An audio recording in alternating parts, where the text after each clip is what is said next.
Hi friends, சாரிங்க lock open பண்ண கொஞ்சம் டைம் ஆயிடுச்சு.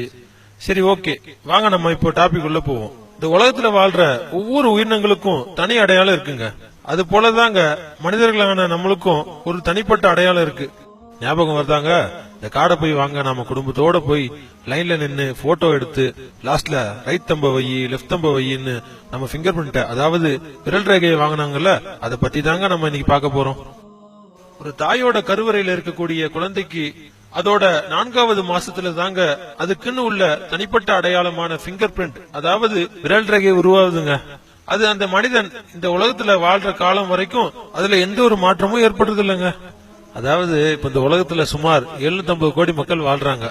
அதுல உள்ள எந்த ஒரு மனுஷனோட கைரேகையும் இன்னொரு மனுஷனோட கைரேகைக்கு செட் ஆகாதுங்க.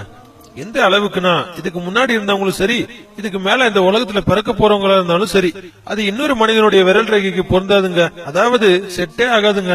அதனால தாங்க வேர்ல்டு சயின்டிஸ்ட் இந்த விரல் ரேகைய யூனிக் ஐடென்டிபிகேஷன் டேட்டா, அதாவது தனிப்பட்ட அடையாள குறியீடுன்னு சொல்றாங்க. இதை தாங்க தடய அறிவியல் துறை அறிஞர்கள் கூட இறைவன் கொடுத்த முத்திரை என்று வர்ணிக்கிறாங்க. அதாவதுங்க a seal given by God அப்படின்னு சொல்றாங்க. இன்னும் கொஞ்சம் டெப்தா சொல்லணும்னா, தாயோட கர்ப்பத்தில் 10வது வாரத்துல வளர தொடங்கும் விரலானது 17வது வாரத்துக்குள்ள விரல் ரேகையோட உருவாயிடும். அப்படி உருவாகின ரேகை அதனுடைய ஆயுள் காலம் வரை மாறாது. இதிலும் பெரும் ஆச்சரியம் என்னன்னா, இரட்டை குழந்தைகள் பிறந்தாலும் ஒரு குழந்தையோட கைரேகை இன்னொரு குழந்தைக்கு பொருந்துறதில்ல. இன்றைய நவீன அறிவியல் வளர்ச்சியால உருவான குளோனிங் முறையில் தாயை போல் குழந்தைகள் அச்சிடப்பட்டாலும் அதன் விரல் ரேகைகள் மட்டும் ஒன்று போல இருக்காது. ஏன்னு சொன்னா, விரல் ரேகை என்பது டிஎன்ஏ போன்ற மரபணு ஜீன்களால் உருவாவதில்லை. இது தாயோட கர்ப்பத்துல தாங்க தீர்மானிக்கப்படுது. இப்போல்லாம் கவர்மெண்டா இருந்தாலும் சரி, பிரைவேட்டா இருந்தாலும் சரி, ஒரு ஐடி கார்டு கொடுக்கணும்னா கூட நம்ம பிங்கர் பிரிண்ட தாங்க முதல்ல ஸ்கேன் பண்றாங்க. அப்பெல்லாம் போன் லாக் பண்ணணும்னா பின் செட் பண்ணுவோங்க. இப்ப சொல்லவே தேவையில்ல, பிங்கர் பிரிண்ட் சென்சார் வந்துருச்சு. சும்மா சொல்லக்கூடாதுங்க, செம்ம செக்யூரிட்டிங்க. பொதுவா இந்த விரல் ரேகை ரொம்ப வயசானாலோ இல்ல ரொம்ப கடினமா வேலை செய்யக்கூடிய நபர்களாக இருந்தாலும் தேய்ந்து கொஞ்சம் தெளிவில்லாம போக சான்சஸ் இருக்குங்க. ஆனா நம்ம சயின்டிஸ்ட சும்மா சொல்லக்கூடாதுங்க. இதுக்கு என்ன செய்யலாம்னு இப்போ லேட்டஸ்டா ஒரு சென்சாரை உருவாக்கி இருக்காங்க. இது ஒரிஜினல் விரல் ரேகைய, அதாவது தோலின் அடியில் உள்ள ரேகையை சென்ஸ் பண்ணி அது யாரோடதுன்னு பெர்ஃபெக்ட்டா சொல்லுதுங்க. இதுலயும் இன்னொரு ஆச்சரியம் என்னன்னு சொன்னா, அந்த ரேகைக்கு சொந்தமான ஆளு ஆனா பெண்ணான்னு இது சொல்லுது.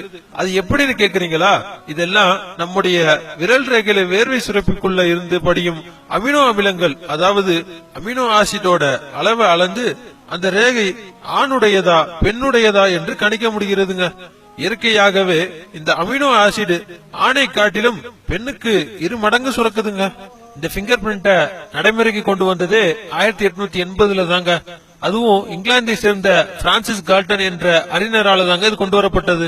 இதுல வியப்புக்குரிய விஷயம் என்னன்னு சொன்னா, இத பத்தி 14 நூற்றாண்டுகளுக்கு முன்னாடியே, அதாவது 1400 வருஷத்துக்கு முன்னாடியே இறைவனால கொடுக்கப்பட்ட குர்ஆன்ல இப்படி சொல்லப்பட்டிருக்குங்க. பிஸ்மில்லாஹிர் ரஹ்மானிர் ரஹீம்.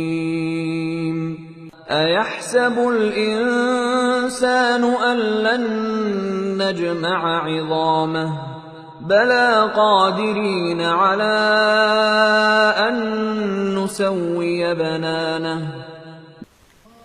மரித்து உக்கி போன மனிதனின் எலும்புகளை நாம் ஒன்று சேர்க்கவே மாட்டோம் என்று மனிதன் எண்ணுகின்றானா? ஆம், அவனுடைய நுனி விரல்களையும் நாம் செவ்வையாக்க முன்போல் ஆக்குவதின் மீதும் ஆற்றலுடையவராய் இருக்கின்றோம். அல் குர்ஆன் அத்தியாயம் 75 வசனங்கள் 3-4. அதாவது மனுஷனுடைய உடல்ல பல்வேறு உறுப்புகள் இருந்தாலும் இறைவன் விரலையும் அதில் உள்ள ரேகையையும் அப்படியே திருப்பி படைப்போம் என்று சொல்லுறதன் மூலம் நமக்கு தனித்தனி அடையாளத்தையும் இறைவன் தன்னுடைய வல்லமையும் நிரூபிச்சு காட்டுறான். இந்த விரல் ரேகையை பற்றி மட்டும் இந்த குர்ஆன்ல 1400 வருடத்துக்கு முன் சொல்லப்படலங்க. இது போல பல்வேறு அறிவியல் உண்மைகளை நம்மை படைத்த இறைவன் குர்ஆனில் கூறுவதன் மூலம் தன்னுடைய வல்லமையை இந்த மனித சமுதாயத்துக்கு எடுத்து சொல்கிறான். நாம் இந்த உலகத்துல வாழ்ற காலம் வரைக்கும் உண்மையாளராகவும் நம்மை படைத்த இறைவனை மட்டும் வணங்கி இருந்தால் நம்முடைய உண்மையான நிரந்தர வாழ்க்கையில் சந்தோஷமாக இருக்கலாம். இந்த நிரந்தரமில்லாத உலகத்துக்காக நமக்கு வரப்போற நிரந்தரமான உலகத்தை மிஸ் பண்ணிடாதீங்க.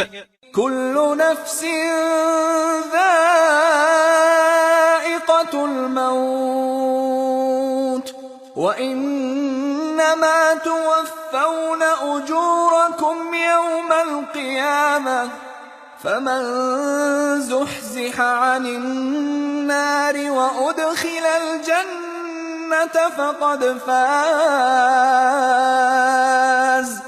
وَمَا الْحَيَاةُ الدُّنْيَا إِلَّا مَتَاعُ الْغُرُورِ.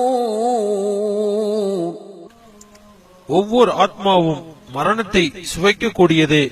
உங்களுடைய பிரதிபலன்கள் பூரணமாக உங்களுக்கு வழங்கப்படுவதெல்லாம் மறுமை நாளில்தான். எனவே எவர் நரகை விட்டு தூரமாக்கப்பட்டு சொர்க்கம் புகுமாறு செய்யப்படுகிறாரோ அவர் திட்டமாக வெற்றியடைந்து விட்டார். இவ்வுலக வாழ்வு ஏமாற்றும் அற்ப சுகப்பொருளே என்று வேறில்லை. அல் குர்ஆன் அத்தியாயம் 3 வசனம் 185. மேலும் சந்தேகங்களுக்கு எங்களை தொடர்பு கொள்ளுங்கள்.